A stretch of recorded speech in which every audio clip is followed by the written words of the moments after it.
성경에는 기록자의 이름이 밝혀지지 않은 것이 맞습니다.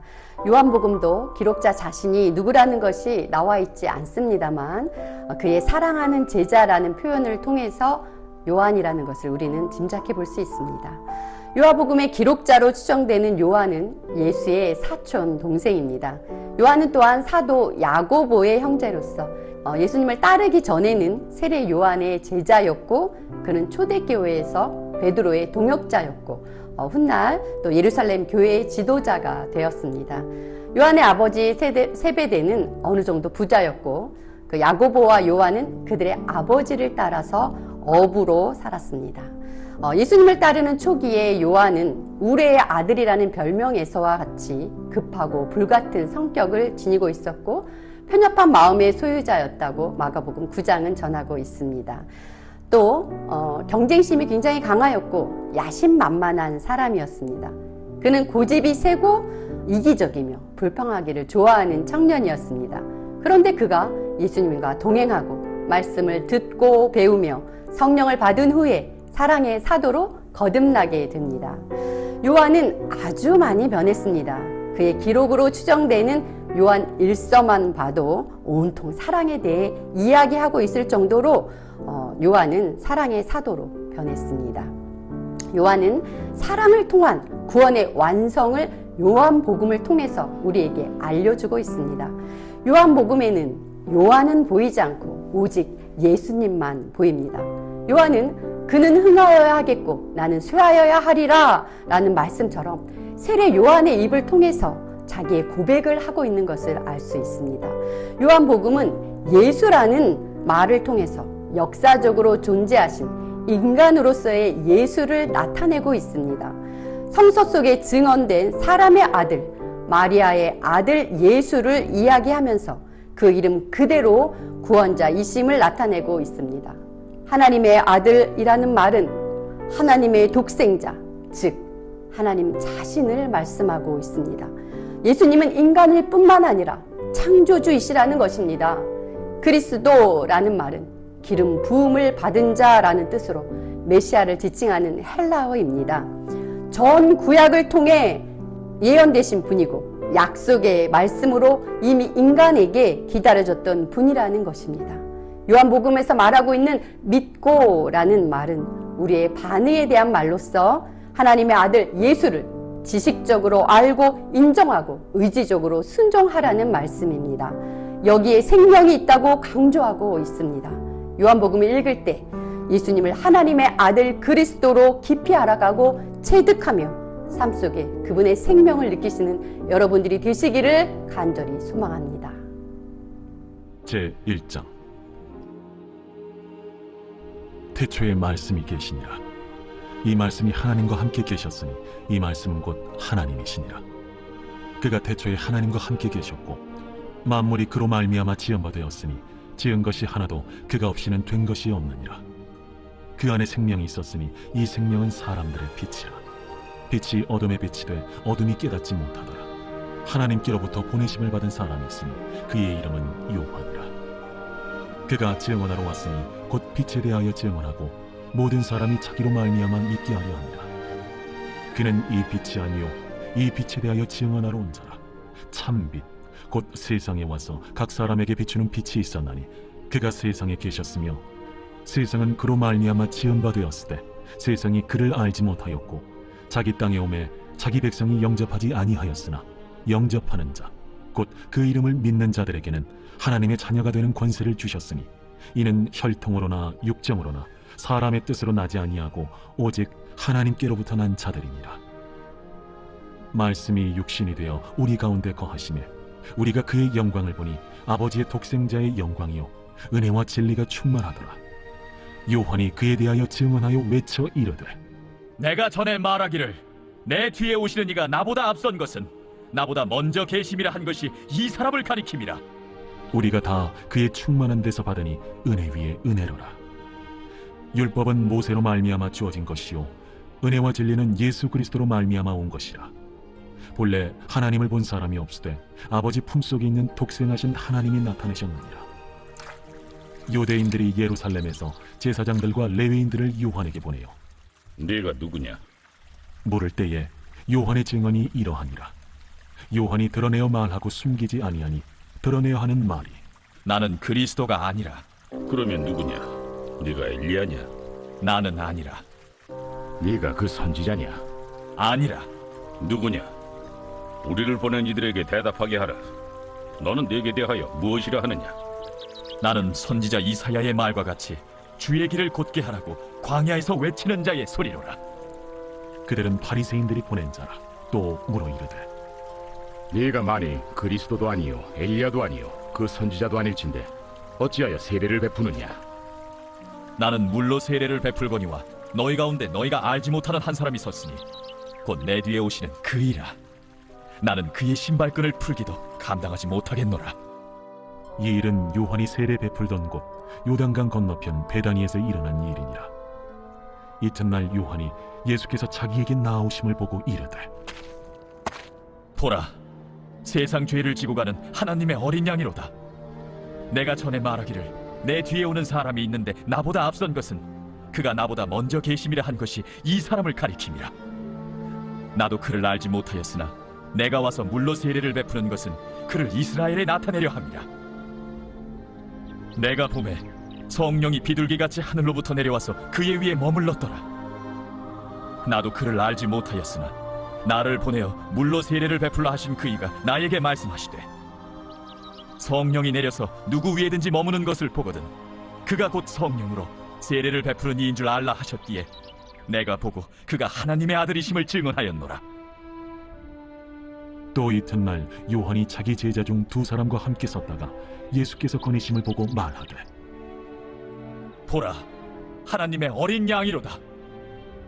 두 제자가 그의 말을 듣고 예수를 따르거늘 예수께서 돌이켜 그 따르는 것을 보시고 물어 이르시되 무엇을 구하느냐?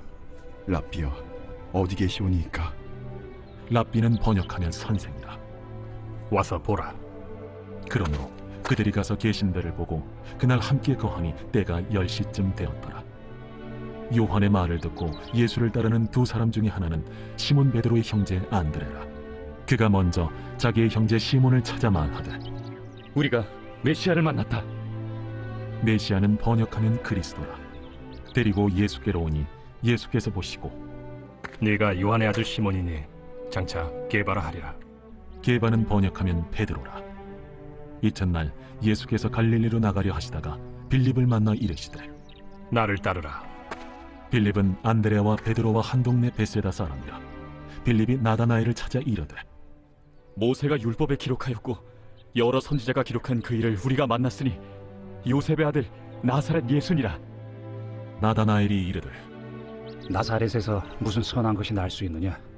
와서 보라. 예수께서 나다나엘이 자기에게 오는 것을 보시고 그를 가리켜 이르시되 보라, 이는 참으로 이스라엘 사람이라. 그 속에 간사한 것이 없도다. 어떻게 나를 아시나이까? 빌립이 너를 부르기 전에 네가 무화과 나무 아래 있을 때 보았노라. 랍비여, 당신은 하나님의 아들이시오. 당신은 이스라엘의 임금이로소이다. 내가 너를 무화과 나무 아래에서 보았다 함으로 믿느냐? 이보다 더 큰 일을 보리라. 진실로 진실로 너희에게 이르노니 하늘이 열리고 하나님의 사자들이 인자 위에 오르락 내리락 하는 것을 보리라.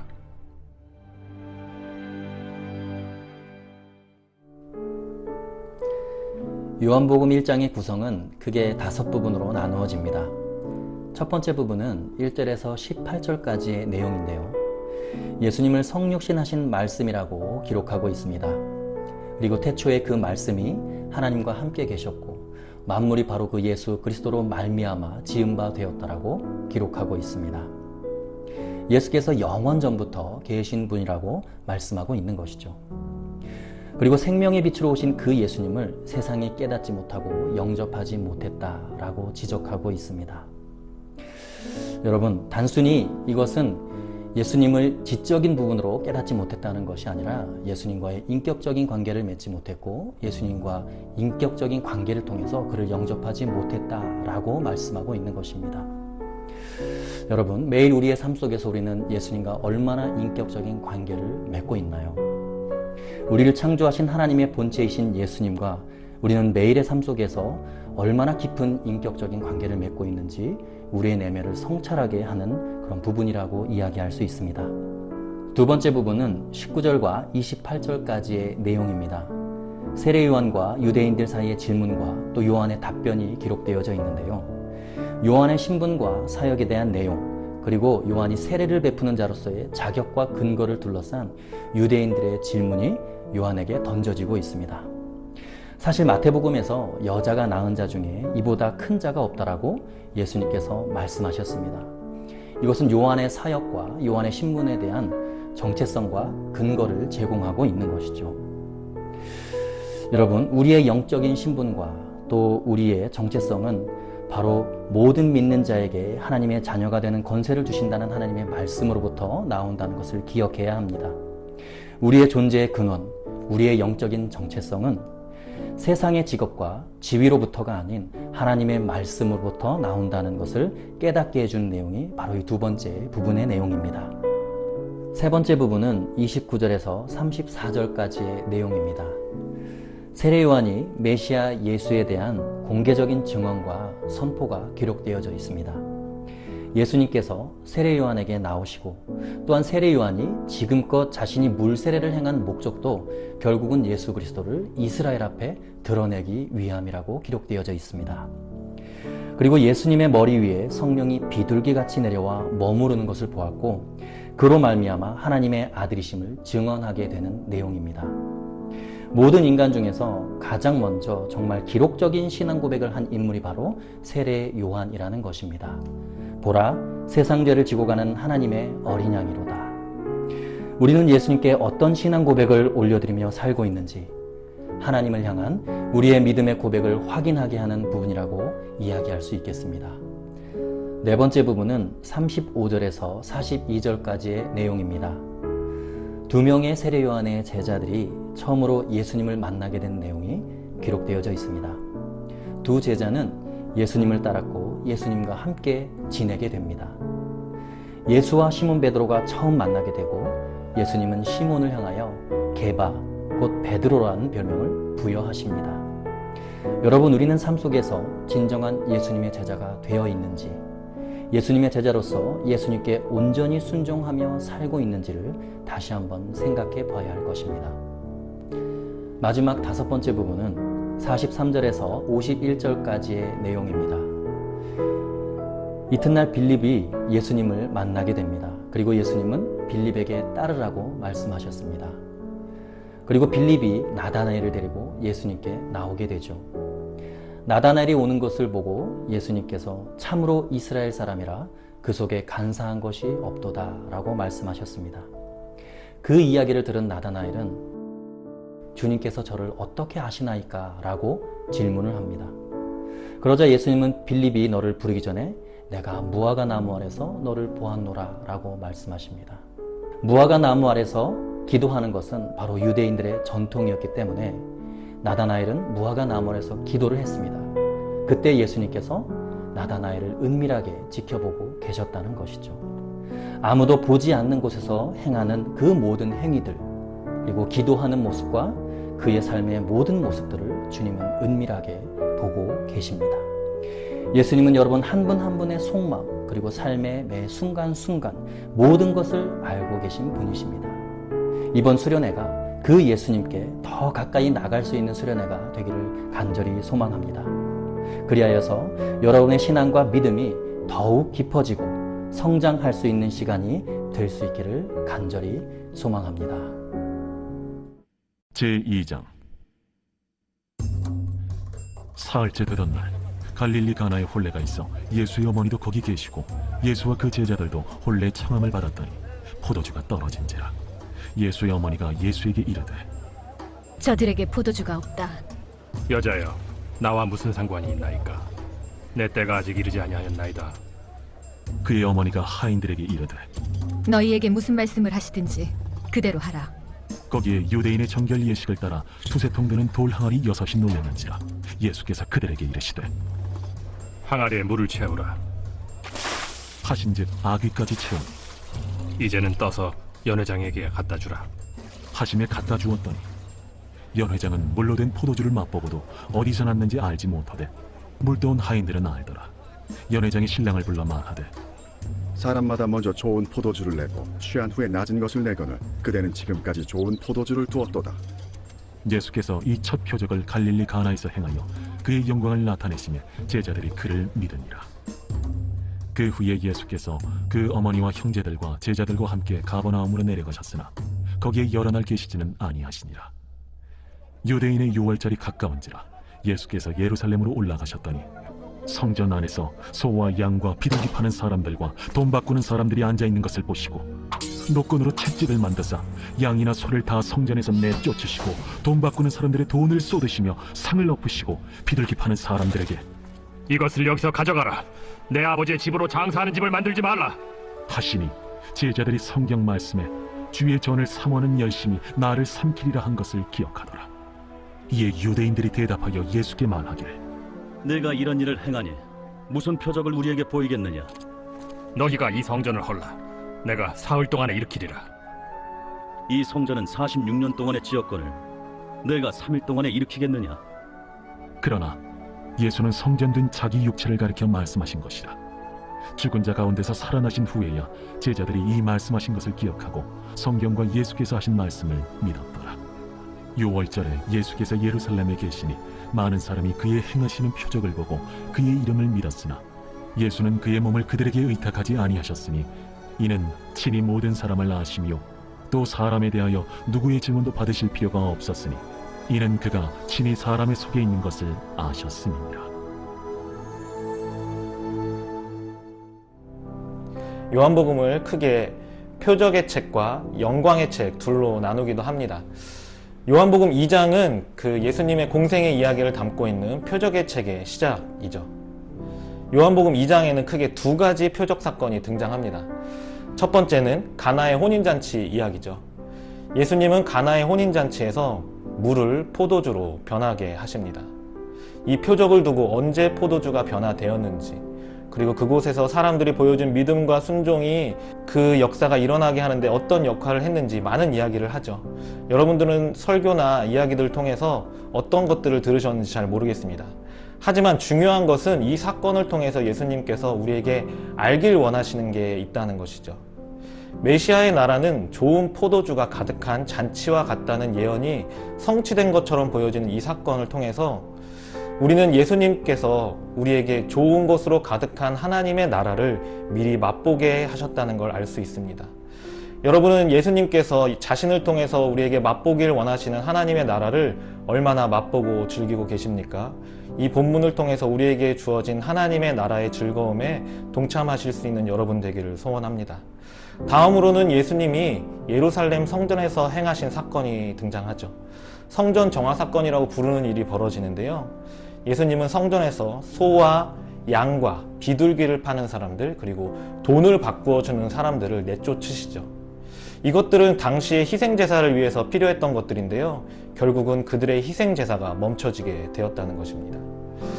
그들의 성전이 하나님과의 관계 맺는 곳으로서의 역할을 하지 못하게 됐음을 예수님은 지적하고 계신 것이죠. 이로 인해서 종교 지도자들과 한판하게 됩니다. 그러면서 예수님께서는 성전에 대해서 새로운 이야기를 꺼내시죠. 성전을 헐면 사흘 만에 다시 짓겠다고 하신 것입니다. 이는 예수님이 자신이 진정한 성전임을 말씀해 주고 계신 것이죠.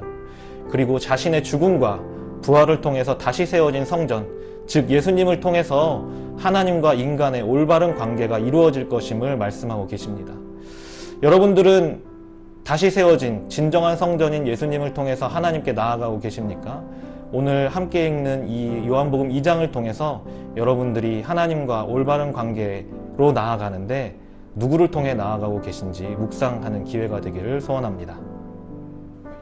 제3장. 그런데 바리새인 중에 니고데모라 하는 사람이 있으니 유대인의 지도자라. 그가 밤에 예수께 와서 이르되 라삐여, 우리가 당신은 하나님께로부터 오신 선생인 줄 아나이다. 하나님이 함께 하시지 아니하시면 당신이 행하시는 이 표적을 아무도 할 수 없음이니이다. 진실로 진실로 내게 이르노니 사람이 거듭나지 아니하면 하나님의 나라를 볼 수 없느니라.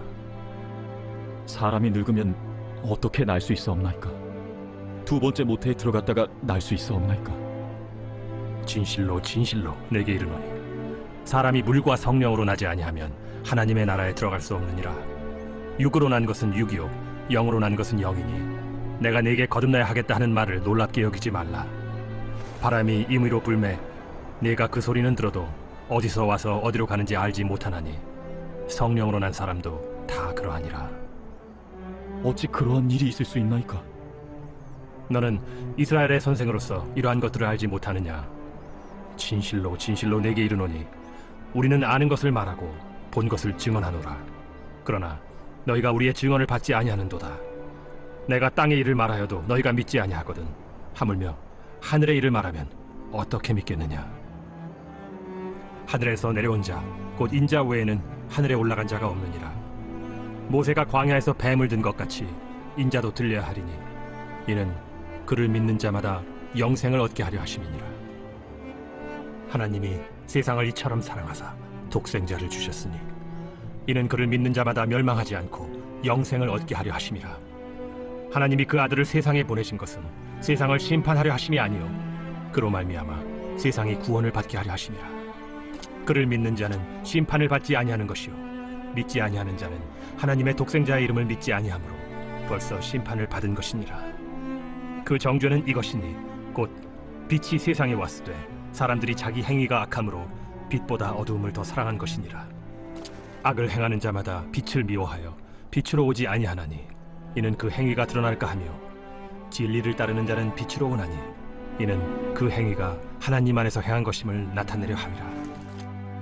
그 후에 예수께서 제자들과 유대 땅으로 가서 거기 함께 유하시며 세례를 베푸시더라. 요한도 살렘 가까운 에논에서 세례를 베푸니 거기 물이 많으니라. 그러므로 사람들이 와서 세례를 받더라. 요한이 아직 옥에 갇히지 아니하였더라. 이에 요한의 제자 중에서 한 유대인과 더불어 정결 예식에 대하여 변론이 되었더니 그들이 요한에게 가서 이르되 랍비여, 선생님과 함께 유단강 저편에 있더니 곧 선생님이 증언하시던 이가 세례를 베풀매 사람이 다 그에게로 가더이다. 만일 하늘에서 주신 바 아니면 사람이 아무것도 받을 수 없느니라. 내가 말한 바 나는 그리스도가 아니요 그의 앞에 보내심을 받은 자라고 한 것을 증언할 자는 너희니라. 신부를 취하는 자는 신랑이나 서서 신랑의 음성을 듣는 친구가 크게 기뻐하나니 나는 이러한 기쁨으로 충만하였노라. 그는 흥하여야 하겠고 나는 쇠하여야 하리라. 위로부터 오시는 이는 만물 위에 계시고 땅에서 난 이는 땅에 속하여 땅에 속한 것을 말하느니라. 하늘로부터 오시는 이는 만물 위에 계시나니 그가 친히 보고 들은 것을 증언하되 그의 증언을 받는 자가 없도다. 그의 증언을 받는 자는 하나님이 참되시다는 것을 인쳤느니라. 하나님이 보내신 이는 하나님의 말씀을 하나니 이는 하나님이 성령을 한량없이 주심이니라. 아버지께서 아들을 사랑하사 만물을 다 그의 손에 주셨으니 아들을 믿는 자에게는 영생이 있고 아들에게 순종하지 아니하는 자는 영생을 보지 못하고 도리어 하나님의 진노가 그 위에 머물러 있느니라. 요한복음 3장은 두 부분으로 나눌 수 있습니다. 첫 번째는 예수님과 니고데모의 만남, 두 번째는 세례 요한의 증언이 등장합니다. 먼저 예수님과 니고데모의 만남을 보면 바리새인이고 당시 존경받았던 유대인의 선생이던 니고데모는 한밤중에 예수님을 찾아와 말합니다. 랍비여, 당신은 하나님이 보내신 선생이 맞습니다. 하나님 없이는 누구도 선생님과 같은 표적을 보일 수 없습니다. 그러자 예수님께서 말씀하십니다. 진실로 진실로 내게 이르노니 사람이 거듭나지 아니하면 하나님의 나라를 볼 수 없느니라. 사람이 다시 태어난다 한다는 그 말에 니고데모는 이해하지 못했습니다.